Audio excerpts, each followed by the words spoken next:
Hello viewers, আশা করি সকলে ভালো আছেন। তো বরাবরের মতো আরও একটি ভিডিও নিয়ে চলে আসলাম।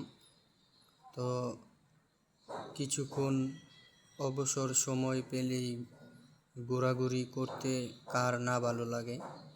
তো আমিও ঘুরতে বেরিয়ে গেলাম। দেখতে পাচ্ছেন আমরা গাড়িতে বসে আছি।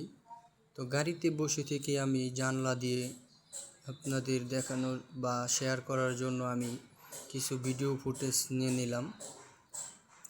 যদি ভিডিওটি ভালো লাগে অবশ্যই লাইক কমেন্ট শেয়ার করে পাশে থাকবেন। তো আমরা আজকে যাচ্ছি খুব সুন্দর একটি গ্রামে ঘুরতে। দেখতে পাচ্ছেন আমরা গাড়িতে আসছি। তো ভিডিওটি কীরকম হয়েছে বা না হয়েছে সবাই একটু লাইক কমেন্ট শেয়ার করে কমেন্ট করে পাশে থাকবেন। আরও নিত্য নতুন ভিডিও পেতে আরিফ খান জয় ইউটিউব চ্যানেলটি সাবস্ক্রাইব করে পাশে থাকবেন। তো দেখতে পাচ্ছেন আমি গাড়িতে বসে আছি, বসে থেকেও কি সুন্দর ভিউ দেখা যাচ্ছে, তাই ভাবলাম বন্ধুদেরকেও দেখার সুযোগ করে দেই। আমি একা দেখলে তো হবে না, তাই ক্যামেরা বের করে অবশ্যই ভিডিও করতে শুরু করে দিলাম। দেখতে পাচ্ছেন খুব সুন্দর ভিউ। আমার কাছে ভিউটা অনেক অনেক অনেক ভালো লেগেছে। জানি না আপনাদের কাছে কীরকম লেগেছে বা লাগতেছে। তো এরকম গাড়ি করে ঘুরতে কার না ভালো লাগে। তো একটু অবসর সময় পেলেই আমরা ঘুরতে বেরিয়ে পড়ি। তো ভিডিওটি ভালো লাগলে আবারও লাইক কমেন্ট শেয়ার করে পাশে থাকবেন। আমরা কাজের সাইটে যাচ্ছি।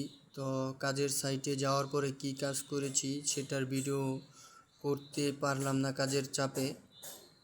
তো ভিডিওটি ভালো লাগলে অবশ্যই লাইক কমেন্ট শেয়ার করে আরিফ খান জয় ইউটিউব চ্যানেলটি সবাই সাবস্ক্রাইব করে শেয়ার করে পাশে থাকবেন। দেখতে পাচ্ছেন খুব সুন্দর একটি রাস্তা দিয়ে আমরা যাচ্ছি।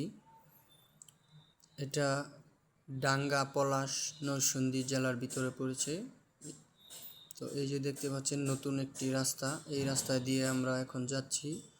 অবশেষে রাস্তার সাইডে নেমে আমরা ছোট রাস্তায় প্রবেশ করব এখনই। তো যদি ভিডিওটি আপনাদের কাছে ভালো লাগে অবশ্যই লাইক এবং কমেন্ট করে পাশে থাকবেন। এই রাস্তা দিয়ে আমরা একবারে 5 দোনা চলে যেতে পারবো, কিন্তু আমরা ওই দিকে না গিয়ে আমরা ডাইন সাইডের ছোট রাস্তা দিয়ে নেমে আমরা আতলাপুর বাজারের দিকে রওনা হচ্ছি। দেখতে পাচ্ছেন বন্ধুরা, আমার ভিডিওতে আপনারা সবাই দেখবেন, বেশি বেশি লাইক কমেন্ট শেয়ার করবেন। ভিডিওটি কীরকম হয়েছে না হয়েছে কমেন্ট করে জানাবেন। তো আমি ক্যামেরার সামনে কথা বলতে পারি না, যদি কোনো ভুল ত্রুটি হয়ে থাকে অবশ্যই ক্ষমার দৃষ্টিতে দেখবেন।